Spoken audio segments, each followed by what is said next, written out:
So, are you getting enough sleep? 8 to 10 hours of sleep is the goal for adults. And you should wake up without an alarm clock when rested. How many people are doing this? It's hard to do, by the way. It's not a judgmental question because it's very difficult to get 8 to 10 hours of sleep as we age. Most people over 40 can't do this. The reason for that has to do with neurotransmitter deficiencies, hormonal deficiencies, and nutritional deficiencies. It's not because you're a bad person or you've increased your stress levels. That's true, but it's not the stress, it's the way that it hits our body because we don't have the buffer, we don't have the foundation to balance against that. Are you getting enough stress? If not, get more. So, cortisol is one of the stress hormones. It stimulates fat and carbohydrate metabolism for fast energy and stimulates insulin release and maintenance of blood sugar levels. But the end result of these actions is an increase in appetite. Because cortisol's purpose is to mobilize what we call free fatty acids and to mobilize blood sugar from primarily glycogen stores in the muscles, and it mobilizes that for fight or flight reactions. But the end result of all of this is insulin release. And when insulin release occurs, appetite gets stimulated as blood sugar starts to drop. So that's where stress really comes into play. In an earlier slide, we were talking a little about this. You can exercise regularly, but if you are not optimizing your workout routine, you can damage your body or fail to achieve optimal caloric burning. Simply said, you can be exercising but not exercising the right way. You can either fail to achieve right caloric burning, or even worse, you can damage yourself. And I have some slides that I put at the end, which we're not going to go through tonight. There was a study published, I think, in Archives of Internal Medicine that says regular marathon runners, do we have any regular marathon runners? Not people who have run a marathon, but people who regularly run marathons. Regular marathon runners have an increased incidence of cardiac damage over the normal population.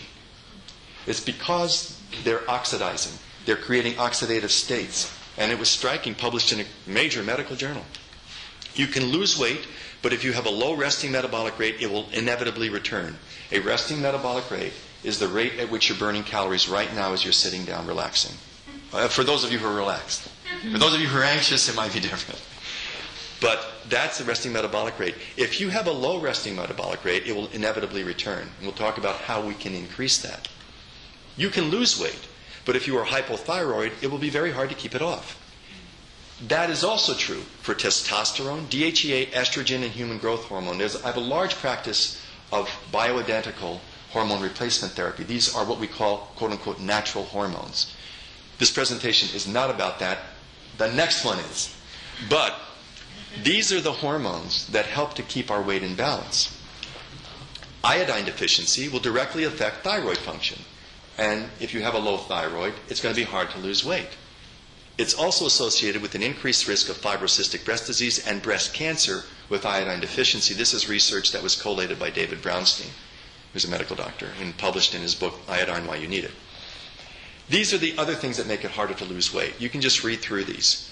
Nutritional, neurotransmitters, food sensitivities, intestinal imbalance, toxicity, all make it harder to lose weight. So when a person says to me, I can't lose weight, and I'm exercising, and I'm dieting, and I'm sleeping, I say, you know, there's a lot of other things involved. So why can't I lose weight? Weight loss resistance. Weight loss resistance syndrome, this should probably be called WORLS. WOL, something. I got to make this up because this is really... But weight loss resistance, that's why men and women, especially who are over the age of 40, have great difficulty to lose weight in some instances. Even though they're, quote-unquote, doing everything right because they have a weight loss resistance syndrome. It exists. Let's define it. It's the complex interactions between your attitudes and your biology resulting in the inability to lose weight or maintain weight loss. You lose it, you can't keep it off. Weight loss resistance is why you cannot lose weight, and it's almost always diagnosable. Usually diagnosable. You can lose weight and keep it off if carefully evaluated for lifestyle factors and biochemistry. It's not just the way you're living your life. These are really the summary of everything I've said so far. There are 7, looks like 13 items here. So when somebody says, I can't lose weight, they come to see me and Joellen, and we start to pick these apart at the seams and say, why isn't this person losing weight? What is the imbalance or toxicity that's preventing that from happening? It is a complex schema. Weight loss is not just dieting. For some people who are lucky, they can watch their diet, they can watch their sleep, they can watch their exercise, and when they're 59, 60 years old, they can still drop their weight. But I've seen that very, very hard to do without being on hormonal replacement therapy and with proper sleep and proper diet. What do these diets have in common? You've all seen these. Dr. Atkins, the South Beach, the Zone, the Mediterranean diet, Hampton's diet, Fiber 35 diet. What do all of these diets have in common? What's the common thread going through all of them? Anybody have a guess? What's that? They don't. The common thread is they don't work. Lady, get it. The common thread is glycemic control. Okay? What makes all of these diets the same is they all very carefully control blood sugar levels by the way they're constructed. The problem is that when we eat refined grains, they are quickly processed into blood sugar.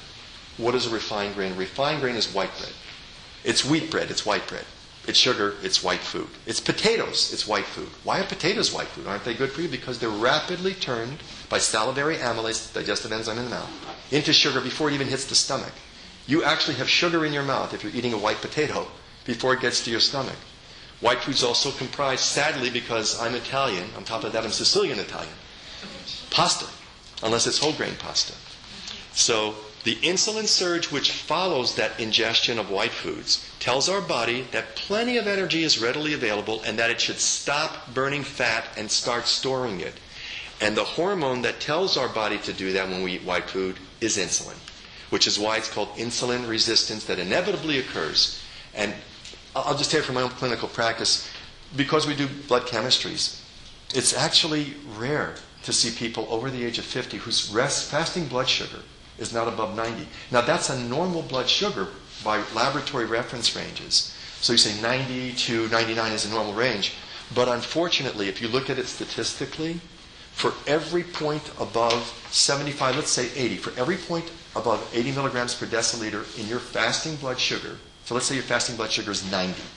It's a normal level, but it's 10 points higher than the optimal. So you have 10 points higher. 1% for each point means a 10% increased risk of developing diabetes as you get older. So it's not just a moot question. So when we refer back to that JAMA slide that showed that women die younger who are heavier, this is a big player in that. Because when you have high resting blood sugar, you are engaging in a fancy worded thing called advanced glycated end products, which simply means your molecules get sugar wrapped. Your liver fails to recognize the turnoff signal for cholesterol because that molecule and messenger, which would normally say to it, cool the cholesterol synthesis, is not getting through. Cholesterol rises, heart disease rises, cardiovascular disease rises. It's a cascade.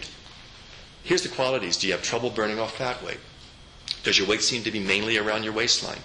Is your weight 35 inches or greater for women, or 40 inches or greater for men? These are prime examples of insulin resistance. So is a fasting blood sugar of 90. Even though it's normal, to me it says this person is already moved into a state of mild insulin resistance.